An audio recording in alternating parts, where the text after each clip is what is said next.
don't always get to choose in this life, win and lose in this life, but I'ma prove in this life, we can move in this life.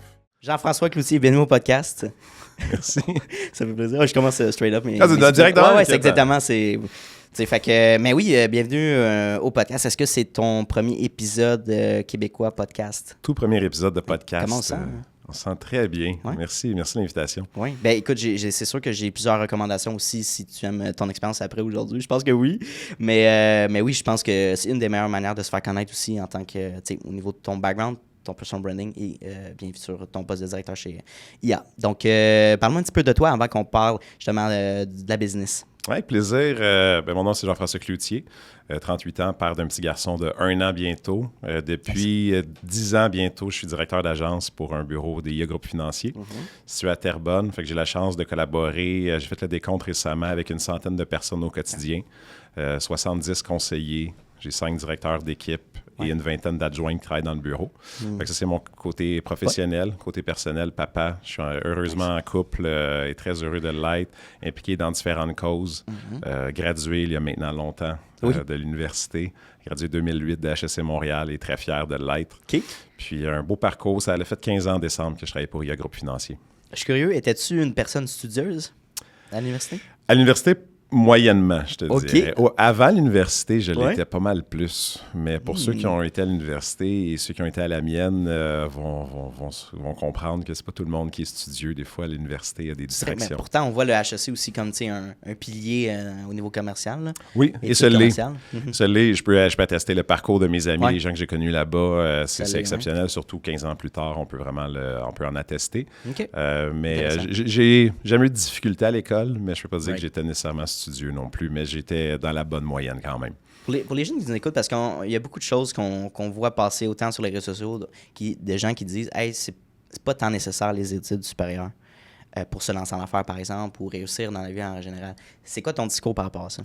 J'aime la question. C'est rare qu'on me la pose. Ça dépend des gens. Je vais prendre mon cas à moi. Moi, je suis né en septembre. Fait que j'ai toujours été pas mal le plus jeune de ma classe. Fait que j'ai commencé l'université, j'avais 18 ans. Fait que si on enlevait l'université, puis j'avais juste fait le cégep à 18 ans, moi, j'aurais pas été capable de me lancer dans grand-chose, je te dirais. Fait que l'université a eu deux qualités premières, je te dirais. Un, m'a permis de vieillir, maturer, faire un super beau réseau. Et deux, l'université t'apprend à apprendre à l'université. T'apprends à travailler sous pression. T'apprends des matières que tu n'aurais peut-être pas vues autrement. Fait que ça dépend des gens. Fait que j'ai gradué, j'avais 21 ans. Fait que c'est quand même pas si vieux que ça, 21 ou 22. Mais moi, c'est beaucoup ça, le bon côté. Puis j'ai tellement d'amis qui me sont restés de ce parcours-là. Ma conjointe, je l'ai collée à l'université. Fait que ma vie serait assurément très différente si j'avais pas eu l'université dans ma vie.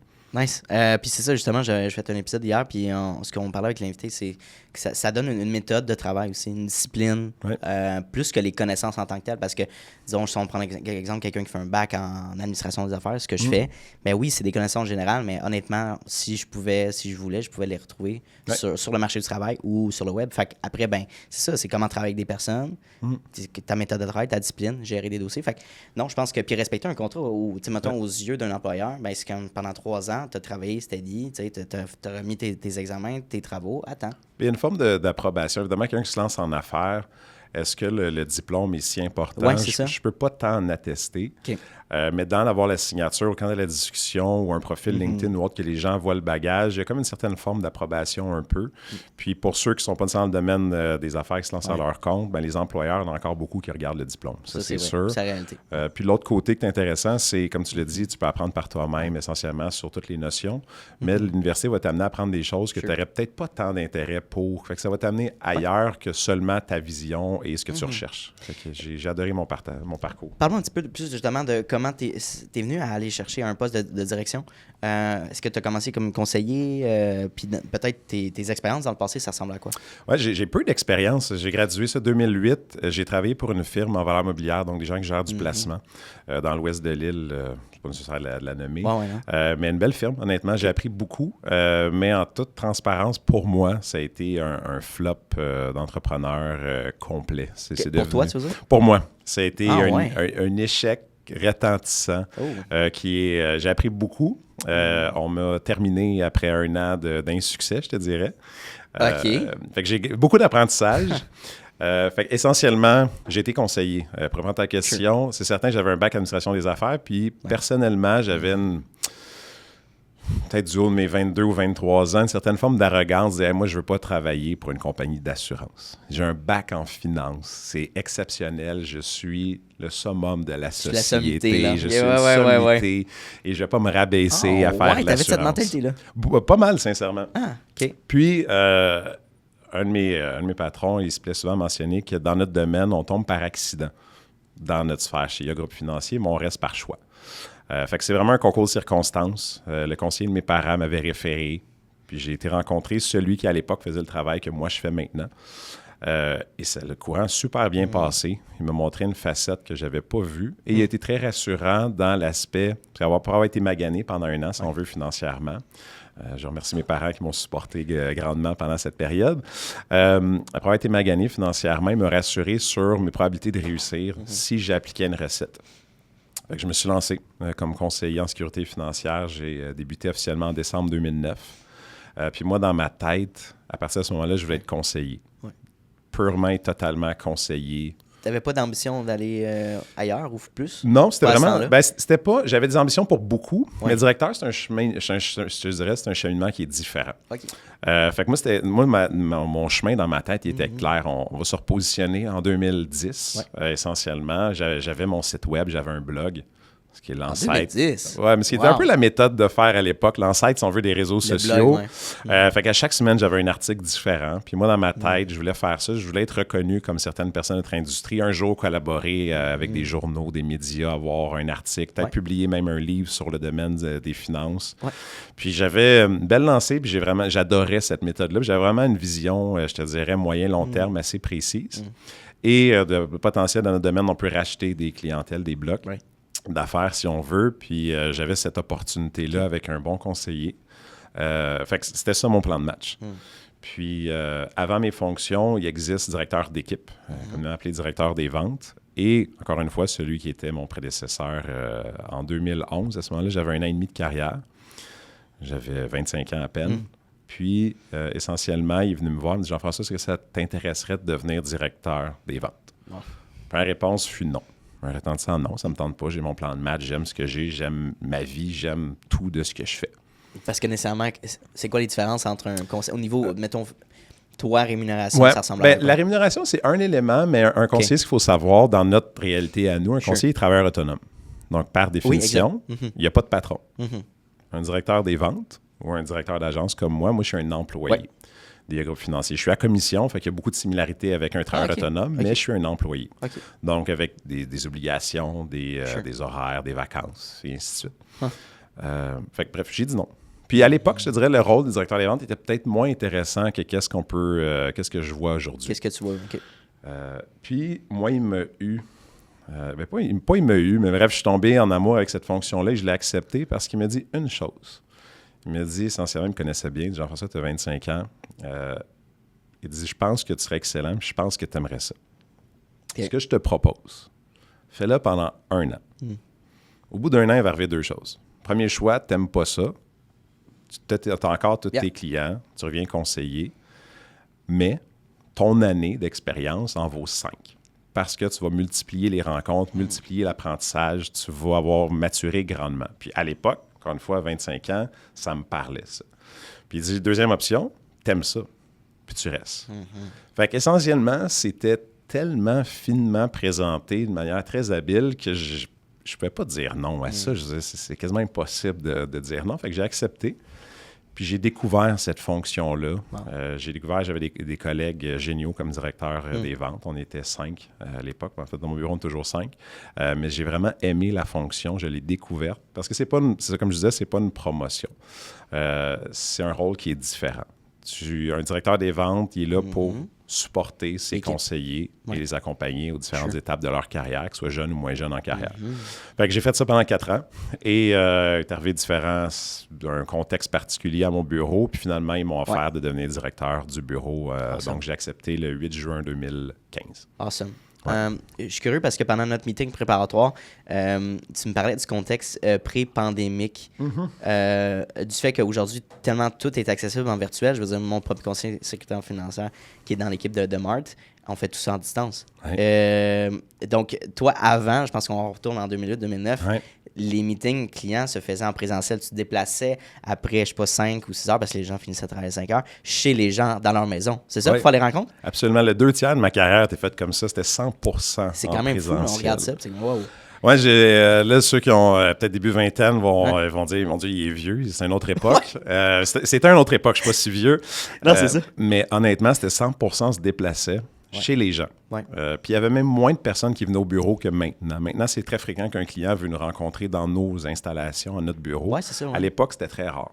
Fait qu'on se déplaçait. Curieux, écoute, c'est approximatif, mais probablement 98% de toutes les rencontres qu'on pouvait faire.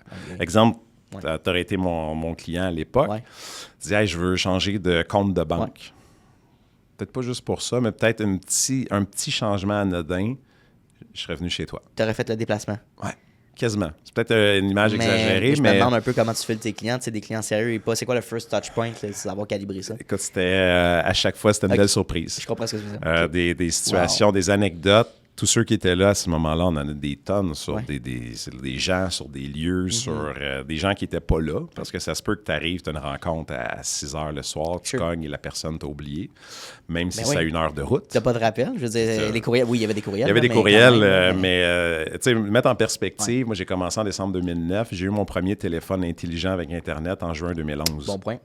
Fait que de 2009 à 2011, j'allais chez quelqu'un, j'imprimais MapQuest, que beaucoup de gens connaissent assurément plus. MapQuest, l'ancêtre de Google Maps, si on veut. Wow. Fait que j'imprimais le chemin, puis je suivais le chemin.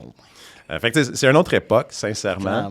Puis on ne reviendrait pas en arrière, personne. Mais oui, j'ai connu... fait que il n'y avait pas de signature électronique. Maintenant, on envoie un courriel, le formulaire, la personne clique, c'est signé, c'est reconnu, la vie est belle. À l'époque, on n'avait pas ça. Puis surtout, c'est que les gens... Si à l'époque, j'aurais été visionnaire puis j'aurais dit hey, « on va se connecter sur Teams », personne ne connaissait Teams. Skype, peut-être. Ouais, même là. Mais encore là, les gens disent « je ne veux pas la peine que tu te déplaces, je te veux pas comme conseiller. » Non, c'est ça, tu prends pas le temps, right? Fait que ça a vraiment beaucoup évolué. Fait que tu comprendras qu'on peut faire moins de rencontres à l'époque dans une semaine. Right. Donc, on peut faire moins de clients, moins de mises à jour. C'était vraiment une autre dynamique. Mais je suis curieux, mais qui était vraiment des top performers dans ça, réalisant cette réalité-là de faire un maximum humain par jour, là, à moins que tu te couches. Même là, tes clients aussi se couchent à une certaine heure. Ouais. Fait que c'était qui les top performers? C'était quoi leur stratégie dans ce temps-là? Belle question. En fait, il n'y avait rien sur les réseaux sociaux. Non plus. Ce qui était utilisé massivement, c'était vraiment du bon vieux bouche-à-oreille. On l'utilise encore. Réseautage en personne, du bouche-à-oreille. On demandait des références, on en obtenait, on en recevait des fois sans avoir sollicité de références. Fait que c'est vraiment ça. Mais tu sais, le volume d'affaires...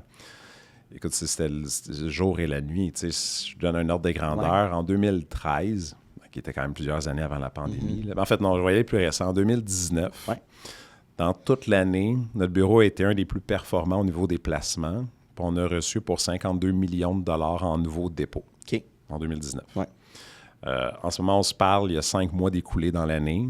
On est rendu à 82 millions de dollars. Crazy. Fait que ça, c'est 2019. Fait qu'on recule à peine 5 ans, un petit peu plus que 5 ans en arrière. Fait que tu sais, le volume a explosé, la capacité, les outils technologiques, les clients.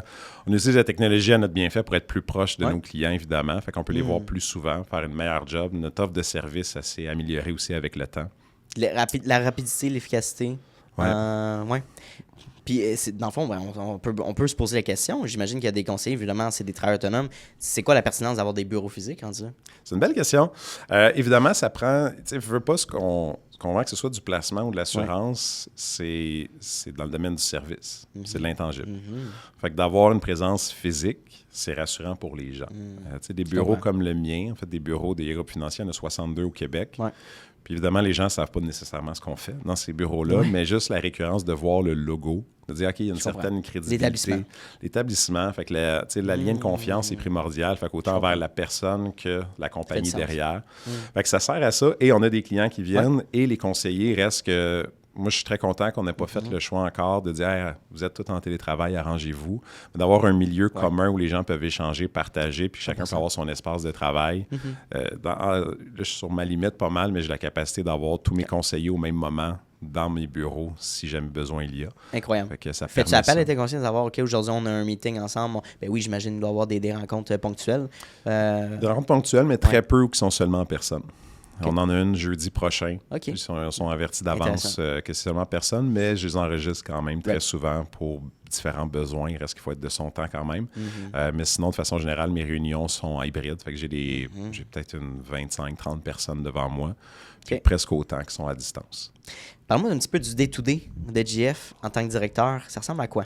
C'est une bonne question, ça. Je suis curieux. Je sais un peu c'est quoi un conseiller, mais tu sais, la souvent, je me pose souvent, je me pose la même question que tu me poses. Je me dis, qu'est-ce que je fais dans ma journée? Ouais, c'est ça. En fait, je porte différents chapeaux. Essentiellement, dans la dynamique, dans mon bureau, moi, j'ai un patron. Mon patron, il est ponctuellement, c'est-à-dire peut-être une fois ou 2-3 mois physiquement dans mon bureau. Fait que, essentiellement, je suis la personne ressource pour des enjeux.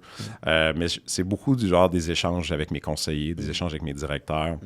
Évidemment, j'ai mon lot de courriels, j'ai mon lot de communication à prévoir, la gestion des réunions.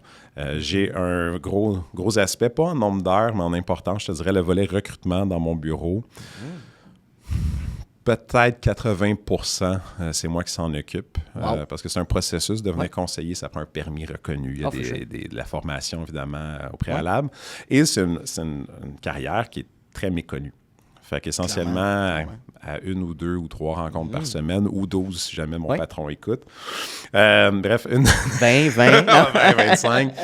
Bref, à coup d'entrevue, justement, ça permet aussi d'informer les gens sur c'est quoi cette réalité-là, c'est quoi cette dynamique-là de faire partie d'une compagnie comme la nôtre, tout en étant travailleur autonome, comment ça marche, comment fonctionne la rémunération. Fait que ça fait partie de mon quotidien de rencontrer des gens qui sont en grande majorité référés par des conseillers du bureau. Tantôt, tu disais, les conseillers, c'est pas un rêve d'enfant de dire « moi, je vais être conseiller financier chez IA ». C'est un changement de carrière, principalement. Mais, je veux dire, on peut pas dire que c'est 100% tout le temps, mais une grande majorité, c'est ça? C'est un changement de carrière qui se passe? Changement de carrière, je dirais, c'est des beaux hasards de la vie. Dans mon cas à moi, je parle pas en général, mais dans ma réalité, à mon bureau, on n'est pas sur aucun site d'emploi. OK. On peut tous les nommer. Sur Indeed, aucun. Non, t'es pas là-dessus. 0. J'ai pas d'affichage de poste. Je pense qu'on a peut-être un qui roule encore dans 1 ou 2 universités, mais on n'est pas actif sur ce côté-là. Okay. Fait que le fort volume, c'est mes conseillers qui me disent « Hey, j'ai un de mes amis, j'ai quelqu'un que je connais, j'ai quelqu'un de ma famille que je pense qu'il serait vraiment bon. Le fit humain, il est intéressant. Puis cette personne-là a une belle ambition. Puis il y a des belles valeurs. » Fait que je les rencontre. Puis les gens ne s'attendent pas à ça. Tu sais, des bagages, j'ai à peu près tout ce que tu peux imaginer comme expérience. Des gens dans le domaine de l'enseignement. J'ai des gens qui étaient dans, éducation, dans le domaine de la santé. Des gens qui étaient entrepreneurs. La grande majorité étaient employés, payés à l'heure. J'en ai qui ont été... Qui veulent découvrir l'entrepreneuriat. Qui veulent découvrir l'entrepreneuriat. J'en ai un en tête qui était camionneur avant de se joindre à nous. J'ai le tiers de mes conseillers. On parlait de formation académique, universitaire tantôt. Moi, j'ai à peu près le tiers de mes conseillers au niveau secondaire 5/DEP, le tiers niveau collégial et le tiers universitaire. Fait que j'ai de tout. J'en ai énormément qui débutent dans la jeune vingtaine ou dans la vingtaine, mais certains sont dans la trentaine, certains sont dans la quarantaine ou cinquantaine. J'en ai qui gagnaient 42 000 par année avant. J'en ai qui gagnent 162 000 avant de se joindre à nous. J'ai tous les profils que tu peux imaginer.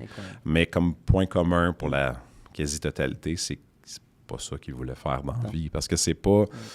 peut-être que dans les futures années, ça va tendre à changer. Puis je le vois un peu que ça change. Mais essentiellement, moi, quand j'étais enfant, c'était pas sexy vendre de l'assurance. C'est parce que c'est pas brandé, c'est pas marketing. C'est méconnu un peu dans le sens, OK, tu vends des assurances, mais tu fais des investissements aussi. C'est pas pour rien qu'on fait un podcast en ce moment. C'est pour faire comprendre aux gens c'est quoi. Comment ça marche, ce domaine-là. Oui, puis il y a des belles qualités. Puis je fais souvent... dans ma tête, ou des fois j'en jase, c'est exemple, je prends le courtage immobilier, tout le monde sait c'est quoi un courtier immobilier. Il y a des pancartes, c'est tangible, il y a des photos, des vidéos, il y a des listings qui sont sur le web, les gens se partagent ça, c'est tangible. Un courtier immobilier fait quoi? Il vend une maison. Il vend une maison ou il t'aide à en acheter une. Exact. Très concret. Puis les gens, ils se font la file pour faire ça. Fait que nous, c'est pas, comme tu dis, il manque de visibilité. D'éducation. D'éducation. Puis, évidemment, il y a beaucoup d'alternatives aussi. Tu veux vendre ta maison, tu as 2 choix. C'est un courtier ou tu le fais par toi-même. dans notre monde à nous, il y en a beaucoup. Il y a les institutions financières traditionnelles, il y a des gens qui vont trader par eux-mêmes, tu as des cours en ligne, il y a des gens qui vont... Bref, tu as tous les modèles qui existent. Si tu regardes aussi, mettons, courtier immobilier, conseiller, mais tu as aussi des courtiers hypothécaires, dans le sens que peut-être les gens vont dire de base, je vais demander justement un prêt à la banque, mais attends, as-tu déjà pensé à aller voir un... Même chose, c'est plus méconnu, effectivement, courtier hypothécaire. Mais de moins en moins, je veux dire, avec l'arrivée de PC Jolicoeur, là, maintenant, PC a beaucoup aidé, absolument. Cool, puis ils sont régis, tout comme nous, par l'Autorité des marchés financiers depuis quelques années à peine. Avant, c'était différent. Fait que les gens connaissent de plus en plus. Puis évidemment, c'est certain que de par mon quotidien, de par mon travail, mon feed de réseaux sociaux, il est inondé de conseillers en sécurité financière qui disent de tout. Pour pas dire de tout et n'importe quoi parfois, mais essentiellement, fait que je pense que c'est quand même de plus en plus connu. Puis on est quand même beaucoup, juste chez IA Groupe Financier, on est aux alentours de 2500 conseillers au Québec et un petit peu en Ontario. Je comprends. Ouais. Parle-moi un petit peu de ton équipe. 70 conseillers, 5 directeurs, puis plusieurs adjoints.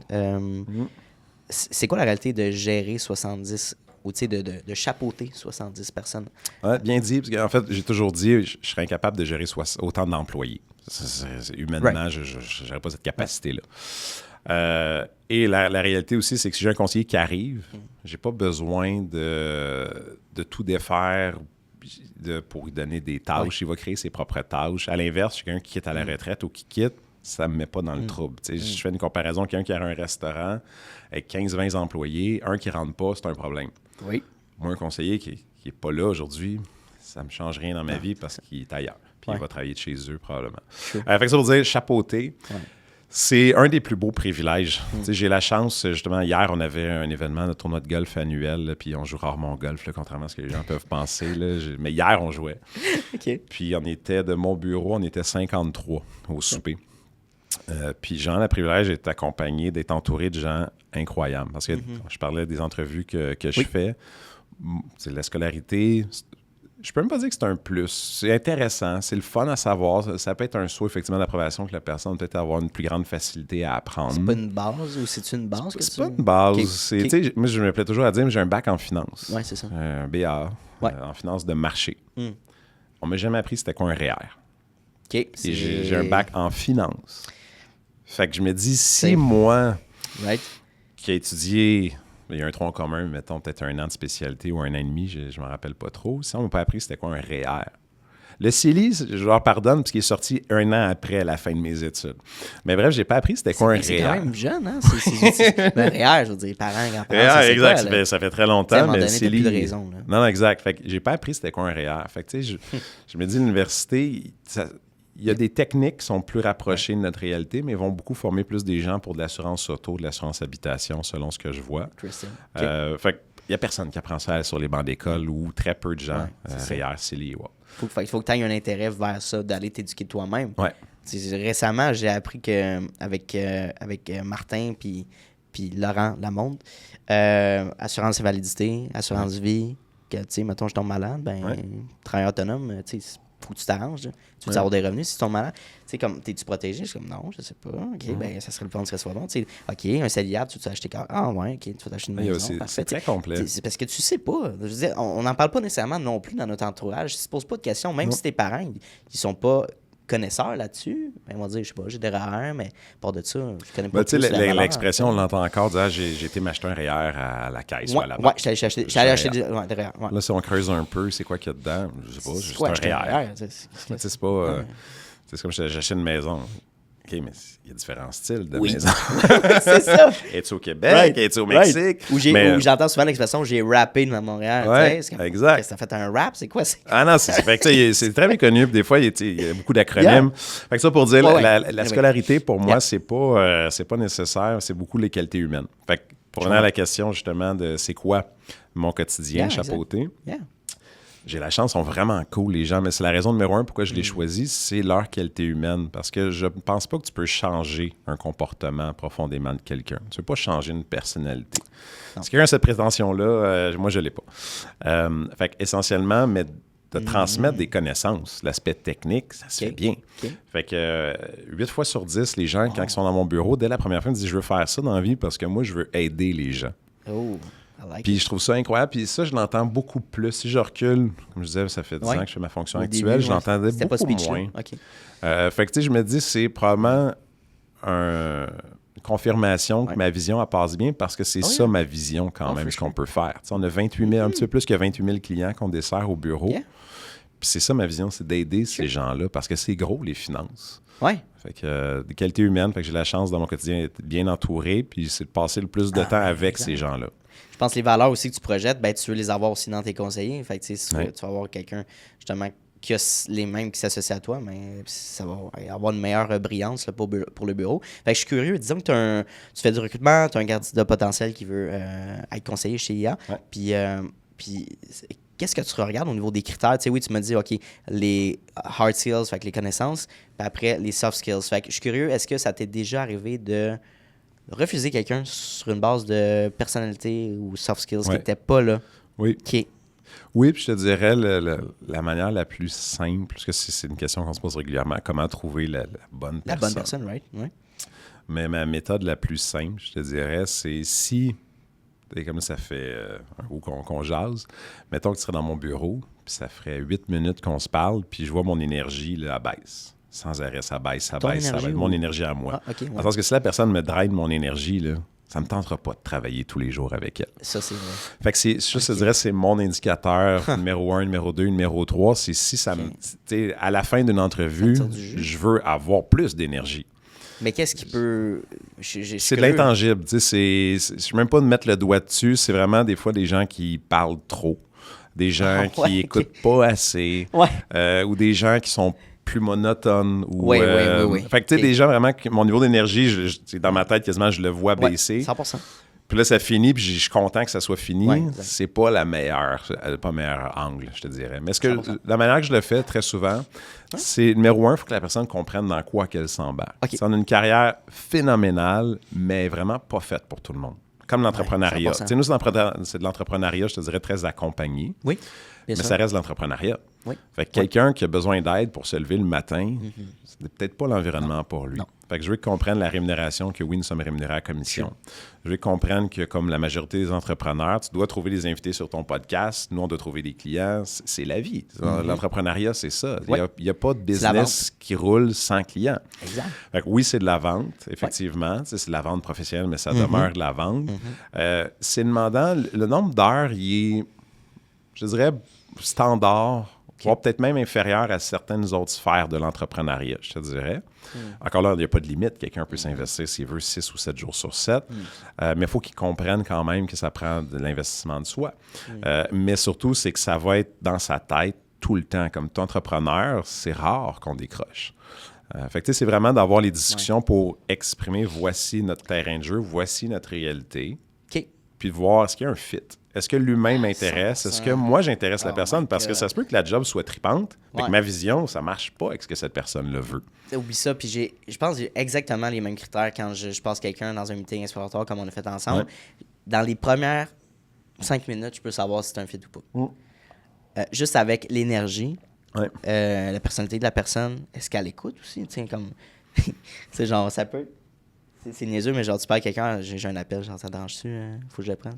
Ben non, ça me dérange pas, pas de stress, là, mais ça marche pas. Mais je veux dire, juste la personnalité, est-ce que la personne, elle a de l'énergie? Parce que ce que tu as dans ton 30 minutes, tu vas l'avoir dans ton 1 heure. Ben oui. Puis ça va être décuplé. Puis en théorie, c'est son meilleur jour, là, parce que ça reste, je me prétends pas faire une entrevue typique, mais ça reste, si tu veux travailler avec moi, en théorie... Ben, j'espère que tu es à ton meilleur, là. Tu sais, fait que il y a toutes sortes de raisons. Peut-être qu'il n'y a personne une journée de marge. Mais à un moment donné, on est là pour ça. Fait que... Puis le virtuel, je donne une chance. Je vais t'avouer, il reste que dans le virtuel, c'est pas tout le monde qui est habitué selon le bagage, selon la dynamique. Il y a des gens qui sont en quarantaine qui n'ont pas ça une adresse courriel. Fait que ça se peut que dans le virtuel, ça soit pas naturel. Ça se peut que ce soit sur leur téléphone. Fait que ça, je vais leur donner une deuxième chance. Mais si en personne... La personne, elle arrive, elle dégage rien. Le classique, la petite poignée de main sans vigueur, un peu molle. Ou quelqu'un arrive en retard. Ça, oh mon, ça c'est le pire. Ça t'arrive dans les meetings. C'est très rare. Moi, j'ai une règle, c'est 5 minutes. Moi, je suis vraiment straight. Là, mais... 5 minutes fait du sens. En personne, c'est dur de se pousser. En personne, t'as raison. C'est juste cette dynamique-là, mais quelqu'un qui est en retard, puis... ça se fait être en retard. J'essaie de ne pas l'être, mais tout le monde peut arriver en retard, mais tu peux informer les gens. Tu peux juste dire, je suis vraiment désolé, t'es arrivé avec XYZ. Mais c'est ça. Fait que tout ça pour dire, les retards, j'ai beaucoup de misère avec ça. Moi aussi, j'ai de la misère. Puis c'est pour ça que j'ai implanté le petit de hey, c'est apprécié d'arriver un petit 15 minutes d'avance. Les gens le font généralement par eux-mêmes, mais je veux pas avoir de peut-être qui va arriver ou qui va pas calculer le trafic ou whatever. Ça va que je l'avais en tête. En toute transparence, je me disais ce matin, il faut que je sois là un 15 d'avance au moins. Puis évidemment, je me mets d'avance sur le 15. Non, mais tu as eu le temps d'aller aux toilettes, prendre un café. On a commencé à midi pile. C'est incroyable. Fait que je suis curieux, comme honnêtement. Est-ce que tu as déjà eu quelqu'un qui rentrait justement dans un meeting d'embauche, de potentiel, puis qu'il y avait peut-être la mentalité de dire, hey, conseiller, je pense que ça va être facile. Ça va être un job facile. Fait que je pense que je suis bon, puis ça va être correct. Ça arrive, je te dirais, régulièrement. OK. Parce que, comme je mentionnais, les gens que je rencontre me sont référés par connaissances, collègues ou anciens collègues, amis. Puis c'est certain qu'un conseiller qui aurait plusieurs années d'expérience, 3, 4, 5 ans, 6 ans, 7 ans, 10 ans, ou même s'il commence mais qu'il a un succès frappant rapidement, rares sont les gens qui voient toute l'implication derrière. Rares sont les gens qui vont se dire « Ah, mais peut-être qu'il travaille 50, 60 heures, puis qu'il ne compte pas le temps, puis qu'il vit un peu de stress. » Puis les gens ne voient pas ça.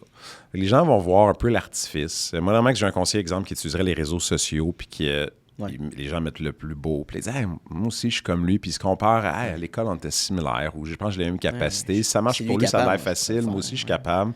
Puis des fois, même mes conseillers sont tellement fins, mais tu sais, ça m'aide pas toujours. Ils vont dire, c'est super le fun, c'est facile, ça marche bien. Des clients, on en a partout. Au niveau que c'est rendu. Oui, exact. Puis eux sont dans leur zone de confort. Très souvent, c'est pas tout le monde, c'est naturel de trouver des clients. Mais tu sais, pour quelqu'un, il y en a que ça va bien. Puis il y en a qui vont être en file à l'épicerie, puis vont parler à la personne devant ou sur les réseaux sociaux où ils ont un gros cercle d'amis, et ainsi de suite. Fait que des fois, l'autre ne va pas savoir toutes les nuances qui existent. Tu sais, il y en a des gens qui ont un ami. Il y en a qui en ont 150. Fait que dans notre domaine, vu qu'on travaille dans l'humain, quelqu'un, c'est pas tout le monde qui part pareil à la ligne de départ non plus.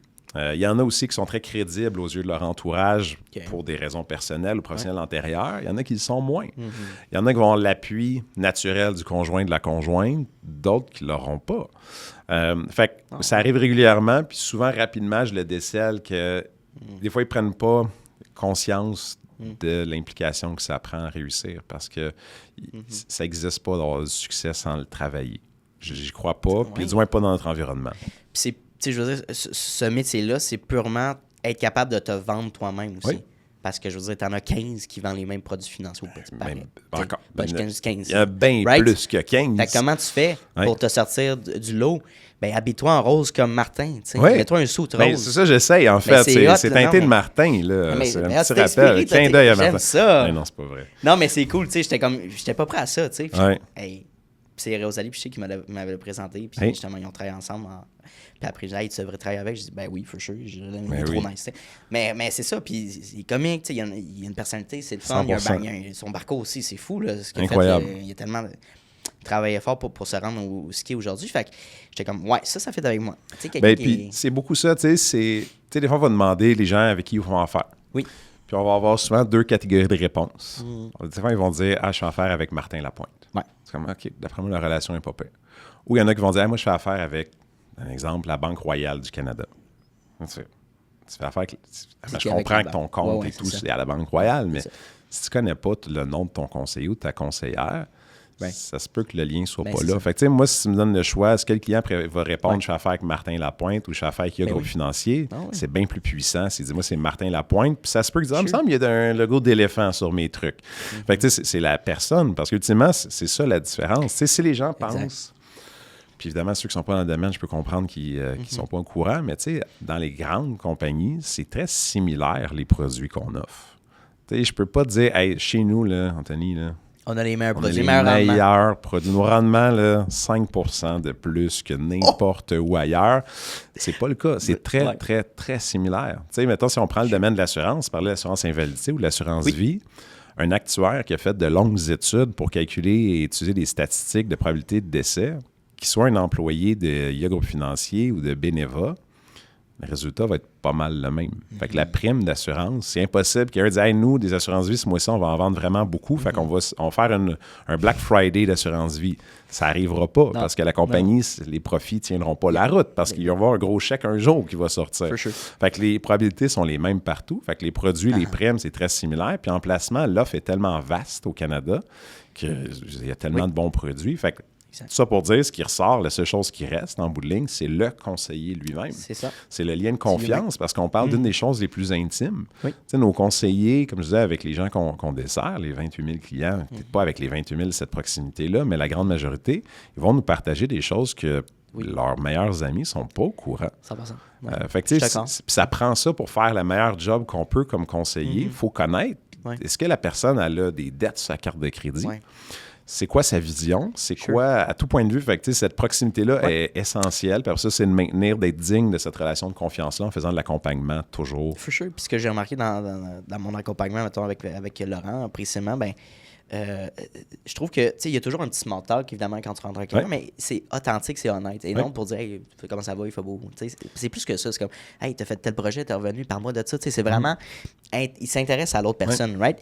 Non seulement ça, tu as l'accessibilité, je veux dire, texto, appel. Puis je veux dire, il ne te répond pas après 5 heures, c'est fermé, il t'attend lundi. Non, il te répond dans 24 heures, assez rapidement, même moins que ça.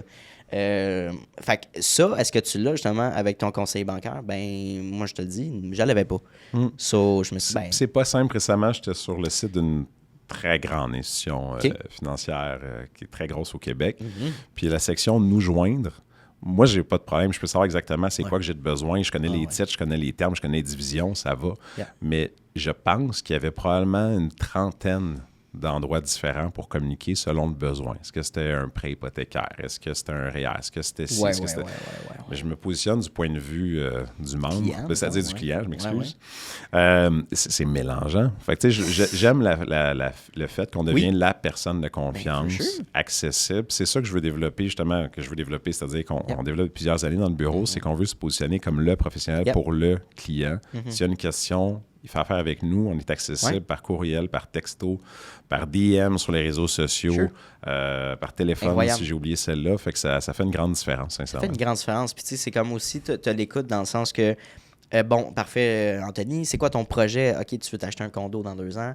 OK, ben, tu sais, combien d'argent faut que tu mettes, mettons, pour aller chercher une mise de fonds, pour acheter une propriété de environ ça pour que tu sois safe, avec un rendement intéressant. Fait que je dis, OK, ça fait du sens. C'est un plan de match qui est correct. Good. Oui, puis l'éducation, tu sais, moi, je me souviens quand j'ai acheté mon premier condo en 2011. À l'époque, on pouvait avoir des condos de 1000 pieds carrés pour 170 000 $. Ah ouais, là, il faut aller au Manitoba. Incroyable. Je l'ai appris par moi-même, tu sais, comment ça marche, les étapes, combien que ça coûte, la SCHL, la taxe, la SCHL. On était moins dans l'éducation financière à l'époque. Fait que, nous-mêmes, comme conseillers, on l'avait peut-être un petit peu moins. Fait que j'ai fait une série de petites gaffes, je te dirais. Rien de fatal, c'est pas la fin du monde. Mais tu apprends le faisant. Puis après ça, une fois que tu le fais, ou que du moins on te l'a bien montré, de sensibiliser les gens à « Hey, tu vas avoir une taxe de bienvenue ». Puis à l'époque, moi, tout le monde disait la taxe de bienvenue, tu le reçois 10 mois plus tard, prends le temps que tu veux. Des fois, c'est 3 semaines. Oui, c'est ça. Puis tu payes là. Puis tu payes là. Fait que tu sais, que ce soit taxe de bienvenue, la taxe au notaire, la CHL, comment fonctionne le processus avec le notaire, l'inspection, les frais, tu veux te meubler. Si tu achètes un condo ou tu as une terrasse, tu as besoin de mobilier. Fait que tu sais, de juste informer les gens là-dessus. Puis la réalité de ça coûte combien. Puis après ça, si tu arrives à la solution, combien il faut que tu aies d'argent, mais l'accompagner le client sur voici ton plan de match, parler de CELIAP, de REER, est-ce que tu rappes, est-ce que tu fais le CELIAP? C'est ça. Fait que tu sais, tout ça. C'est quand même précieux. Puis évidemment, après ça, il y a la retraite, il y a des projets financiers des études des enfants. Fait que tu sais, le rôle d'un conseiller, je trouve qu'il est important. Puis ça existe plus que jamais de l'investissement autonome, mais pour quelqu'un d'avoir le même bagage qu'un conseiller qui aurait un 6 mois, 1 an de carrière, qui fait ça temps plein à tous les jours, c'est difficilement accessible. Et souvent, c'est pas dans l'intérêt des gens de tout. Ça leur tente pas de tout savoir ça. Exact. Parce qu'en réalité, tu pourrais tout connaître, mais est-ce que tu as le temps, tu as l'énergie de le faire? C'est ce qu'un conseiller t'amène. Et je pense que les gens font difficilement aussi la différence entre un conseiller et un planificateur financier. Si je me souviens bien, un conseiller peut aller chercher la certification pour devenir planificateur. Tu décris un petit peu les différences de justement quand tu as une certification en planification? Oui, belle question. Je te dirais, on se fait poser souvent la question. Essentiellement, quelqu'un qui serait uniquement planificateur financier, c'est une formation de niveau universitaire. Ouais. Il y a différentes manières de l'acquérir, mais c'est un équivalent d'universitaire, si on veut. Mais quelqu'un qui aurait uniquement ça, aucun autre permis, il n'aurait pas le droit de distribuer aucun produit. Ouais. Il pourrait faire des analyses, des plans et les donner aux gens. Fait habituellement, les planificateurs financiers, ils ont un permis. Ils ont un titre, exemple, conseiller en sécurité financière, comme ce que j'ai 100% des cas dans mon bureau, ou représentant en épargne collective pour distribuer du fonds mutuel, ou conseiller en placement, ou courtier hypothécaire, ou bref. Fait que le planificateur financier, c'est une accréditation additionnelle. C'est un titre professionnel, si on veut, qui vient un peu confirmer que tu as fait le tour des sphères de la planification financière. OK. Qui sont nombreuses. Fait que tu as un niveau de connaissance qui n'est peut-être pas accessible à tous, ou que c'est pas tout le monde a. Évidemment, comme tu l'as dit, autant à l'université pour ça, quelqu'un peut avoir le même bagage sans avoir le titre de planificateur financier, mais tu rends le saut de... il y a l'Institut qui t'a reconnu que t'ont livré le titre de planificateur financier. Je vois cette tendance-là justement avec des conseillers qui commencent à conseiller, puis après ils veulent absolument aller chercher ça, peut-être pour la notoriété, pour augmenter son il y a une belle expérience. notoriété, le titre de planificateur financier. Évidemment, il y a des gens qui font pas la distinction entre un planificateur financier et un comptable. C'est mélangeant un peu qui fait quoi. Mais oui, j'en ai beaucoup dans mon bureau qui sont en train d'étudier pour l'obtenir. Puis ça peut être un plus, surtout selon la clientèle qu'on veut développer. Quelqu'un veut travailler avec des gens d'affaires, il y a un beau bagage de connaissances à l'acquérir qui n'est pas nécessairement à la portée de tous. Awesome. Merci pour la description. Évidemment, dans ton rôle de directeur de vente, tu chapeautes les ventes générales de tes 70 conseillers. Fait que comment est-ce que tu, je dirais, t'encourages le leadership, la motivation? Tu sais, justement, dans des moments en ce moment qui est économiquement weird avec les politiques de Trump, les gens ont peut-être peur, justement, avec les marchés boursiers, de peut-être retirer leur argent ou de réinvestir l'argent, en fait. Fait comment tu fais pour remotiver les gens en interne par rapport à ça? Passer à l'action, je te dirais, j'ai la réalité, je vais dire, j'ai la chance, mais j'ai la réalité que moi, j'ai commencé en juin 2008 dans le domaine financier. Ah oui, mais c'est ça, c'était la... Right? Ouais. Fait que j'avais aucun client. La raison pourquoi ça n'a pas fonctionné, j'avais pas de client, mais j'ai côtoyé de très près des conseillers qui avaient des clients puis qui avaient une carrière profitable. Fait que j'ai vécu ce crash-là de l'intérieur, mais du moins de très près. Fait que ça allait teinter beaucoup, je te dirais, mes apprentissages. Puis tu sais, ce qu'on réalise, c'est que ça, c'était majeur en 2008 quand même. Puis il n'y a rien de proche qui est réarrivé depuis. Là. Non, hein? Absolument rien. Parce que c'était plus le marché de l'immobilier qui était touché, je me souviens. Mais le marché boursier a été, en bon français, autant ravagé. L'américain très, la canadienne avait, un peu. Ah, ouais, C'était fou. Okay, c'était, à l'époque, juste dans la mentalité, là, pas ici, on ne l'a pas vécu, mais en Europe, qui est pas si loin, c'est pas une autre réalité à 100%, mais il y a des gens qui faisaient la file pour retirer leur argent des banques parce qu'ils avaient peur que les banques fassent faillite. En Europe, ouais. Je ne vais pas te dire le pays, mais en Europe, assurément. Fait que, ici, c'est pas arrivé que tu aies une crainte que ton compte chèque, tu n'aies plus d'argent. On s'entend. Les gens disaient, c'est fini le système bancaire traditionnel, on va revenir au troc. À ce point-là. C'est à ce point-là. Il y a des conseillers qui faisaient ça qui, malheureusement, ont mis fin à leur jour parce que ça allait vraiment mal. Fait que, il n'y a rien qui ressemblait à ça, là. Même pas proche. Fou, fait que ça, pour dire, des soubresauts, il y en aura toujours. Des corrections boursières, il y en aura toujours. Ouais. Quand on dit toujours, c'est après le tiers des années, historiquement, que c'est une année avec rendement négatif. Le 2/3 va compenser pour ça, puis en moyenne, on va atteindre un rendement bien correct. Fait que je te dirais, c'est juste ce que je viens de te mentionner, ça a pris 45 secondes. Puis tu sais comment, on n'est pas proche de ça. Est-ce que, tu sais, puis souvent on me pose la question, comment l'économie et tout. Mon humble avis, l'économie, c'est une chose, mais moi, je trouve ça difficile humainement, des fois, d'avoir certaines choses, des ajustements ou des fois de la divergence d'opinion dans la population, puis ça peut être assez animé, disons. Ça, je trouve ça pire. L'économie va toujours finir par revenir. On a un de nos collègues qui nous forme en placement, qui mentionne à chaque fois que les marchés vont toujours faire ce que les marchés doivent faire. C'est-à-dire, ils vont toujours finir par revenir. Le but étant de faire de l'argent avec le marché. Donc... oui, exact. Fait que, il va toujours avoir une tendance. En fait, on ne peut jamais dire, je ne peux pas prévoir le futur, mais historiquement, depuis le dernier siècle, le marché a toujours repris. Exact. Fait que ceci dit, c'est juste par l'information, par la formation des conseillers. Puis évidemment, il y a toujours une première fois. Un conseiller qui a débuté, mettons, l'été 2023, lui a connu une belle ride jusqu'en début 2025. Fait que c'était plus une théorie. Une fois que tu le vis, on s'ajuste, on apprend. Puis dans le langage avec les clients, on forme beaucoup nos conseillers à gérer les attentes. Parce que c'est pas juste rose. Il y a des moments plus tough. Puis l'émotion est le facteur numéro 1, le pire ennemi de l'investisseur. Pourquoi les gens ne font pas le rendement qu'ils devraient faire? C'est parce qu'ils sont émotifs. Ça va mal, les gens paniquent, puis ils vont vendre. Fait que, tu sais, c'est juste en formant et en informant les conseillers. Évidemment, je me renseigne massivement. J'ai beaucoup de courriels qui rentrent dans une journée, il y a de l'information et autres. Fait que, tu sais, si je le redistribue à mes conseillers, je leur envoie par courriel, on en parle, on échange. Ça vient rassurer les gens, puis ça va bien fonctionner, je te dirais. 100%. Ce qui se passe en ce moment, c'est temporel. Puis, il faut garder en tête que je pense en ce moment, ça remonte, puis c'est tranquillement. Fait que, puis l'autre élément, je peux me permettre aussi, c'est de gérer. Si le conseiller lui-même devient angoissé, on va adresser l'humain qui est le conseiller. Parce que si le conseiller est angoissé, ça se peut que ce ne soit pas la meilleure recommandation qui en ressorte. Fait qu'on va s'assurer que le conseiller soit plus zen. Est-ce qu'il se réfère à toi après? Oui, ou à son directeur des ventes directement. Parce que nos conseillers, comme beaucoup d'entrepreneurs, il y en a des gens angoissés dans la vie. Il y en a qui sont stressés plus que la moyenne des gens. Ils sont stressés par rapport au marché ou sont stressés par rapport aux clients qui sont stressés? Je dirais que ça peut arriver des deux, mais j'ai remarqué ceux que les marchés les stressent directement, ça donne qu'ils ont plus de clients stressés.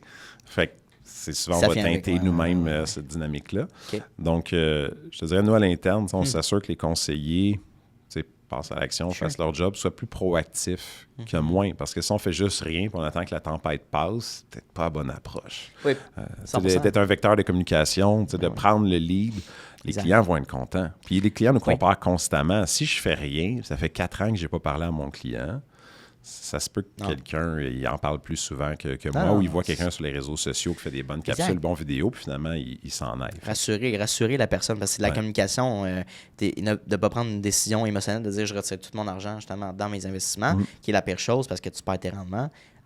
Puis de toute manière, si tu gardes ton argent dans ton compte chèque, on sait l'inflation, c'est 2,5 Ça va gruger, puis tu fais pas ça dans ton compte chèque. Parce que quelqu'un peut avoir un petit code, tant qu'à perdre 60 000, je vais le mettre dans mon compte chèque, il m'a épargné à chaque mois, puis il m'a pas fait d'argent, mais tu vas perdre cette valeur monétaire-là. Ça va gruger ton... Tu vas perdre, mais à long terme, tu vas gagner. C'est une game long terme. Puis je pense que ce qu'on a, la mauvaise mentalité avec un CELI précisément, mettons, c'est on le vend comme un compte de fonds d'urgence, peut-être. Ton char, il brise, tu t'en vas en voyage, coupe de mille, tu ressors, puis je comprends, mais en réalité, le vrai avantage de cet outil-là, c'est de le garder puis de faire fructifier ton argent over time. Absolument, c'est un des véhicules les plus puissants qui existent. C'est une des plus belles innovations qu'il y a eu des dernières décennies. C'est très puissant, un CELI. Puis nous, de notre côté, avec les conseillers en tant que tels, parce que des fois, il y en a qui sont inquiets, le marché va moins bien, les gens sont plus stressés, l'économie est plus serrée. Fait que, ça se peut que la prime d'assurance moyenne, d'assurance vie ou invalidité réduise, où les gens veulent moins passer à l'action. Les entreprises vont attendre avant de mettre en place certaines solutions. Mais dans notre dynamique, nous, tout est une opportunité. Puis des fois, c'est des contextes difficiles, nous amènent des opportunités. En affaires, c'est pas parce que l'économie va mal que tous les business vont mal. Si une grande entreprise font des mises à pied, c'est humainement horrible, on n'en veut pas, c'est plate à vivre. Tous ceux qui vivent ça impacte eux et leur famille. Mais ça se peut que nous, ça nous amène à gérer des fonds de pension qu'il y avait, fait que ça devient une opportunité. Fait que, nous, on va naviguer, comme je te dis, dans les 15 dernières années, il y a eu des hauts, il y a eu des bas, il y a eu de tout, il y a eu la pandémie, il y a eu, bref, des contextes différents, j'en ai connu beaucoup. Mais essentiellement, c'est d'être là pour nos conseillers puis de les rassurer, de dire il y aura toujours demain, ça va bien aller, puis il y a des opportunités partout.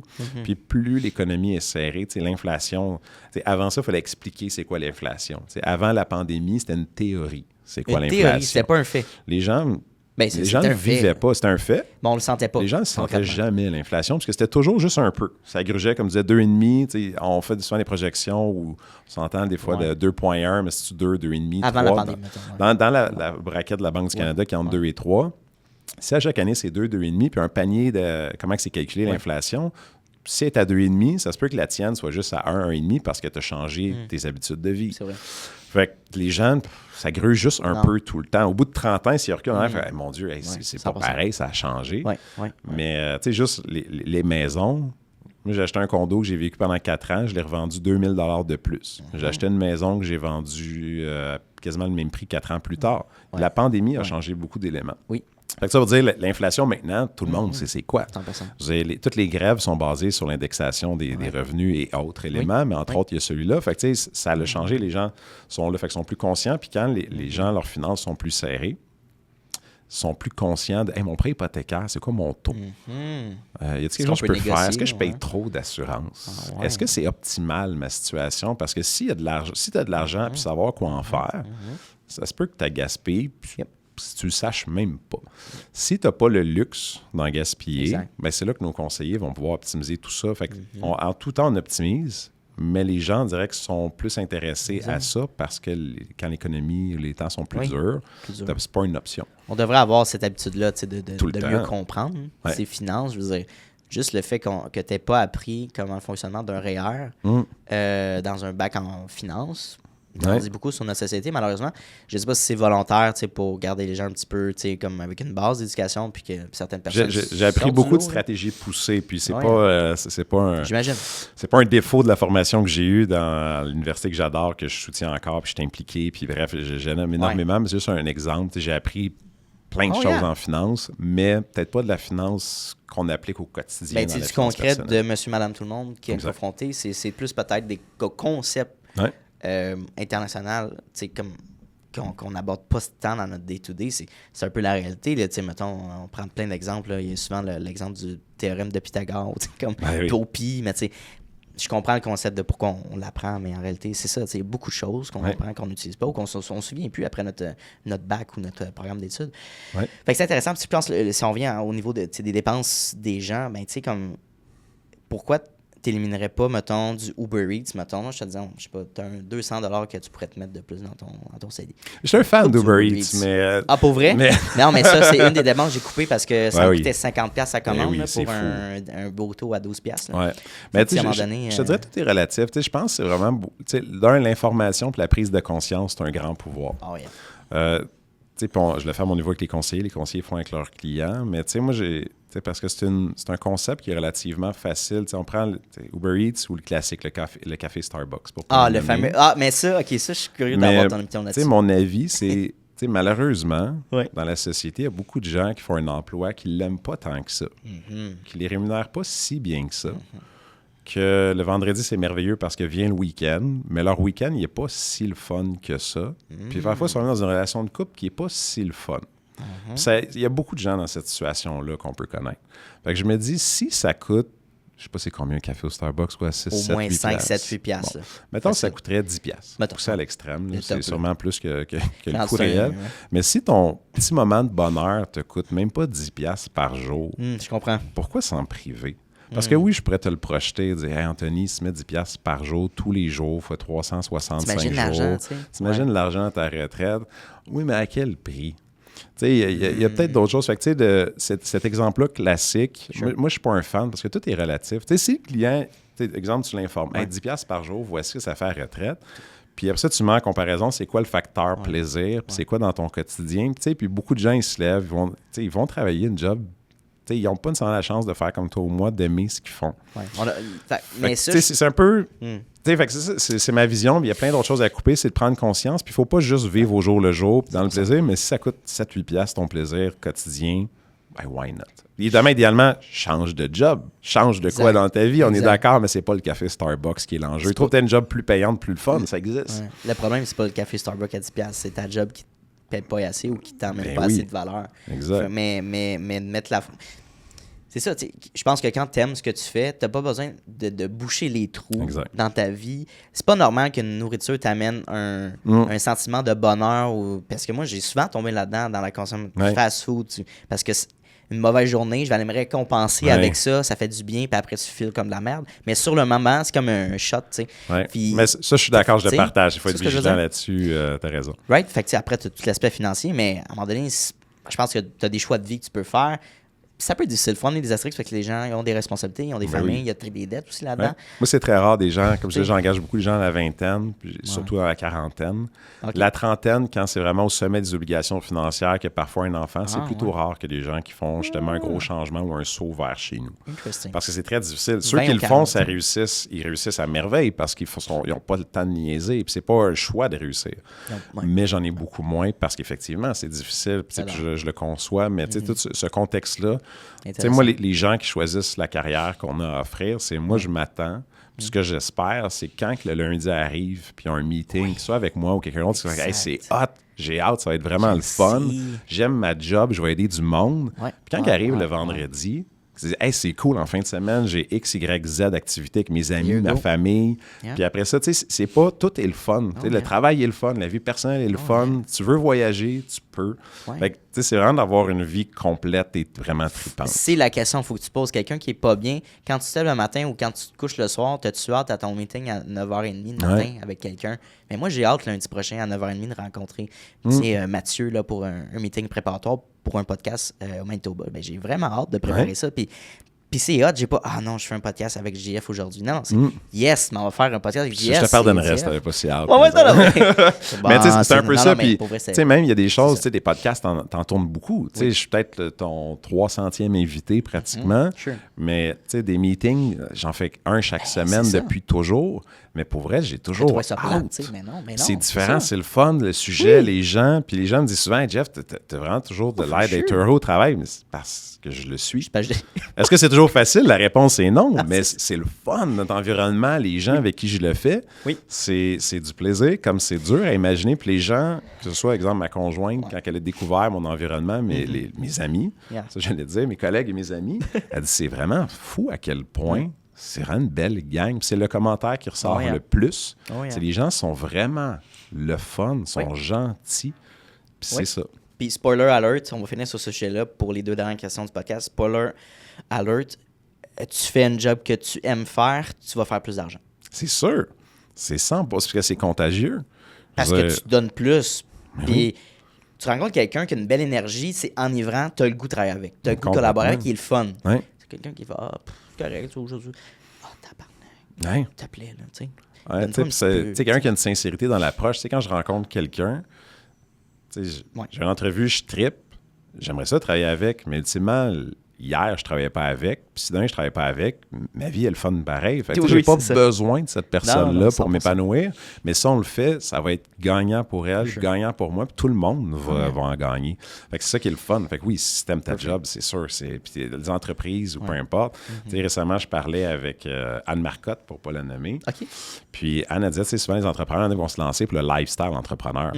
Mais si ce que t'aimes, c'est peut-être le flasher, peut-être les voyages, les réseaux sociaux, c'est peut-être pas la meilleure des motivations du monde parce que c'est un peu vide. Fait que si tu aimes réellement ce que tu fais avec tout ce que ça implique, là, tu as une belle recette. 100%. Ça découle, puis c'est des résultats qui sont plaisants. Puis peut-être à court terme, tu vas être content parce que tu vas pouvoir t'acheter un char, une belle maison, une belle vie familiale, financièrement, être stable. Mais après, ça reste un chiffre. Ça reste après que ça va s'estomper. La vraie valeur, c'est est-ce que tu es heureux le matin? Est-ce que tu veux travailler plus et non dans une poursuite de faire plus de cash? Ou si tu veux, mais c'est comment tu réinvestis cet argent-là? C'est-tu pour bâtir des projets? Fait que plein de discussions qu'on va pouvoir développer dans un part 2. J'ai 2 dernières questions pour toi, mon Jeff. Ta vision du succès, rendu à 38, c'est quoi? Décris-moi ça un peu. Honnêtement, tu l'as dit à 38 ans, ma vision est différente. Moi, j'ai commencé puis j'étais exactement ça. Moi, je voulais faire de l'argent dans la vie. Fouille-moi pourquoi. J'ai des parents exceptionnels qui ont des valeurs profondes, merveilleuses, que je les adore plus que tout. Je les aime, mais moi, je voulais faire de l'argent. J'ai eu la chance, ça a fonctionné, mais ceci dit, le succès, ça se mesure pas en chiffres, ça se mesure pas dans le compte de banque, ça se mesure... Je pense que le plaisir est un gros facteur. Tu sais, le succès, c'est... Meilleure image, je suis papa d'un jeune garçon de 1 an. Félicitations. Merci. Puis, mon succès, c'est quand je suis avec lui, je peux être 100% avec lui. J'ai pas besoin de regarder mes courriels. J'ai pas ce stress-là dans ma vie. Il n'y a pas d'urgence. Je suis bien entouré. J'ai une belle équipe. J'ai des directeurs incroyables. Fait que je peux être là. Si je suis avec ma conjointe, puis on prend un moment, pas tous les soirs, mais presque, on prend 15 minutes dans notre sauna à la maison, puis on peut être là 15 minutes. Fait que tu sais, d'avoir ce temps-là avec des gens de qualité, puis pouvoir faire des choses un peu qui sortent de l'ordinaire. D'avoir ce tremplin-là. Fait que, pour moi, le succès, c'est d'aimer ce qu'on fait au travail, puis d'avoir le revenu pour faire tous les projets hors travail qu'on veut. Dans la mesure du possible, dans la logique de la vraie vie. Mais si tous les points sont connectés, puis tu as des belles amitiés, puis tu as du plaisir du lundi au dimanche, c'est vraiment incroyable. Puis d'être bref, sincère là-dedans, puis de bien dormir le soir en lien avec les décisions et tout ce qu'on a fait dans la journée, c'est beaucoup ça. Ben, c'est une belle réponse, puis on amenait un peu cette réponse-là aussi avec si tu te lèves le matin, est-ce que tu es heureux? Mais j'aime ça la poser, c'est une question un peu large, puis les gens, quand je la pose, sont oh, attends, oh my god. Tu sais, tantôt, avant l'entrevue, on disait, c'est quoi tes valeurs? Tu sais? Puis on associe souvent les valeurs à nos parents, ou justement le succès, comment? C'est parce que c'est nos rôles modèles, tu sais, mais oui, c'est de voir toi personnellement dans ta vie, qu'est-ce que tu veux bâtir, puis mis à part l'argent, parce que je pense que c'est honnête, puis c'est le fun aussi de vouloir dire, je veux faire X nombre d'argent dans ma vie. Puis ça prend ça, tu sais, maintenant c'est plus un choix, tu sais, de faire de l'argent, sinon tu vas subir la vie. Tu sais, juste se loger, ça coûte très cher, manger, ça coûte très cher, il y a un coût de vie assez massif. Moi, à l'époque, quand j'ai gradué en 2008, c'était un choix. Tu peux faire tranquillement ton petit bout de chemin à cette heure. Ça se peut que ça soit tough. Puis le succès, pour moi aussi, on pourra en parler plus en détail dans un part 2, comme tu disais, mais le succès aussi, c'est de voir l'évolution humaine des gens de mon bureau. Tu sais, en 15 ans, j'en ai vu des gens changer. Tu sais, de dire, si demain matin, je quitte ça, c'est pas dans mes plans, là, mais dire, hey, j'ai vraiment fait une vraie différence profonde dans la vie de certaines personnes. Puis ça, c'est gros, puis j'ai la chance de pouvoir le faire. Parce que c'est pas tout le monde qui peut faire ça. Mais moi, j'ai la chance et j'aurai la chance de pouvoir continuer à faire ça. J'ai comme une deuxième question dans ma trois. Puis je veux vraiment la poser, celle-là est intéressante. Qu'est-ce qui fait qu'un conseiller, conseiller financier qui reste dans son poste over the years, qui est résilient, c'est quoi la caractéristique principale d'une personnalité, d'une personne qui peut rester dans son poste? Right? Bien, la résilience, c'est une belle qualité, mais je pense que la meilleure qualité, c'est comme tout entrepreneur, c'est-à-dire faut connecter les différentes sphères de la vie. C'est on se lève le matin, tu sais, demain matin, je gagnerais 80 millions à la loterie. Je pense, si tu hésites à garder ta job, c'est peut-être parce que tu aimes vraiment ta job. Si c'est sûr, tu sacs ça là, puis tu changes tout de ta vie, peut-être c'est pas la vie de tes rêves. Mais ceci dit, ceux qui persistent, ceux qui ont du succès, de un, sont sincères dans l'approche. Ils aiment pour vrai ce qu'ils font, mais sont sincères avec les clients. Parce que tu peux pas faire assemblant over years, au fil des années, puis avoir un succès qui va perdurer dans le temps. Les gens vont le ressentir puis avoir un impact. Ça va être fake. Fait que, il faut accompagner les gens à différentes étapes de leur vie. Puis, comme on a une obligation, il faut gagner sa vie. Fait que, se lever le matin et d'accepter le payer le prix, d'avoir la vie qu'on veut. Fait que quelqu'un qui fait ça de manière répétée, il va triper parce que notre job, c'est tellement de belles rencontres humaines. C'est ce qu'on fait. On rencontre des gens, on les aide, on structure leurs finances à court, à moyen et à long terme, qui débutent dans la vie, qui aient 100 $ à placer avec nous ou 1 million à placer, qui aient 22 ans ou 62 ans. On peut les aider. Fait que c'est vraiment enivrant. Puis surtout, ceux qui aiment ça pour vrai, c'est qu'ils vont pas rester au point mort. Ils vont pas rester au point fixe. Ils vont évoluer, ils vont cheminer, ils vont se perfectionner, ils vont continuer d'apprendre tout le temps. Ils vont innover. J'ai un bel exemple. J'ai un de mes conseillers qui est dans la cinquantaine maintenant, puis peut-être même soixantaine. Je ne suis pas certain à 100%. Mais bref, la pandémie a frappé.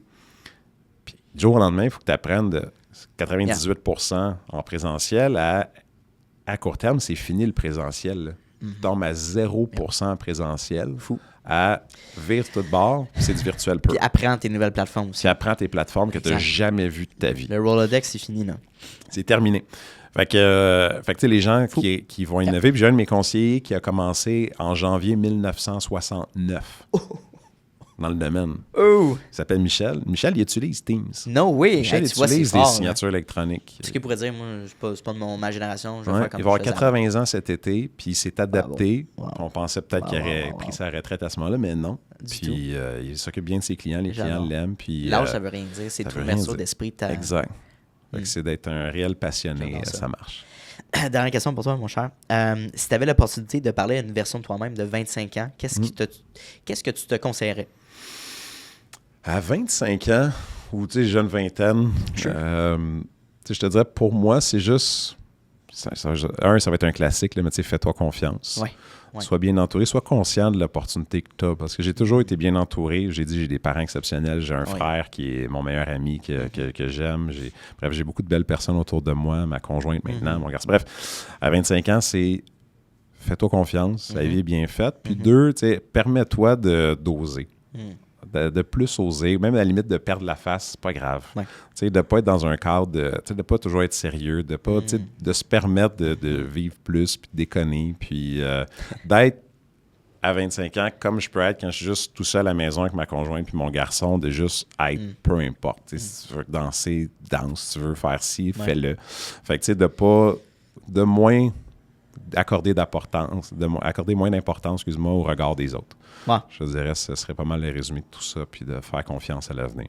Ben, encore une fois, c'est des questions générales, mais chaque personne donne son propre lot parce que chaque personne a un background différent.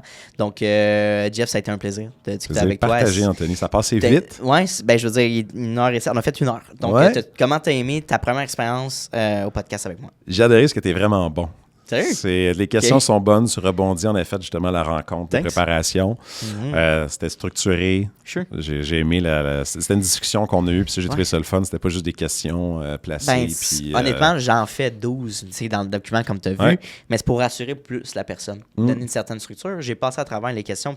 Mais on y va naturellement avec le flow de la personne. On connecte. Je sais que tu es plus, mettons, motivé ou intéressé sur un sujet. On va passer plus de temps. Je m'adapte avec la personne. Fait que bref. Belle expérience. For sure. Puis je sais que souvent, tu invites les invités à revenir dans 6 mois.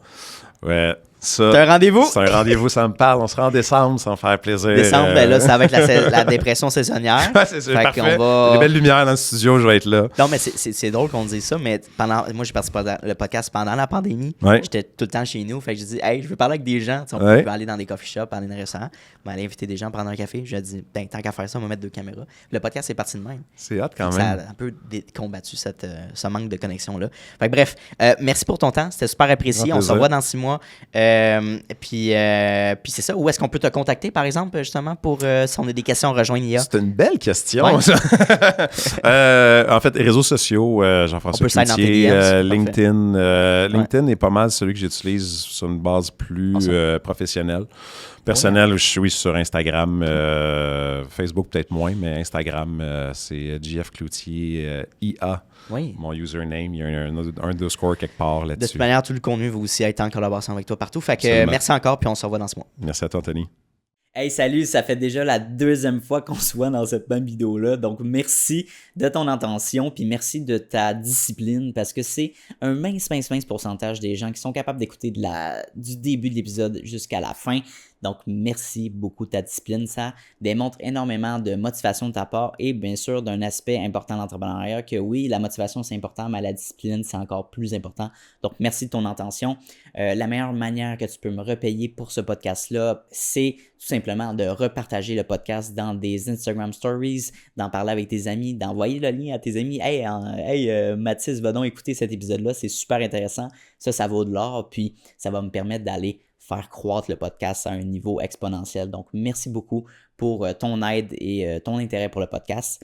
Et bien sûr, on se revoit la semaine prochaine dès jeudi midi pour un nouvel épisode. Donc, bonne journée à toi.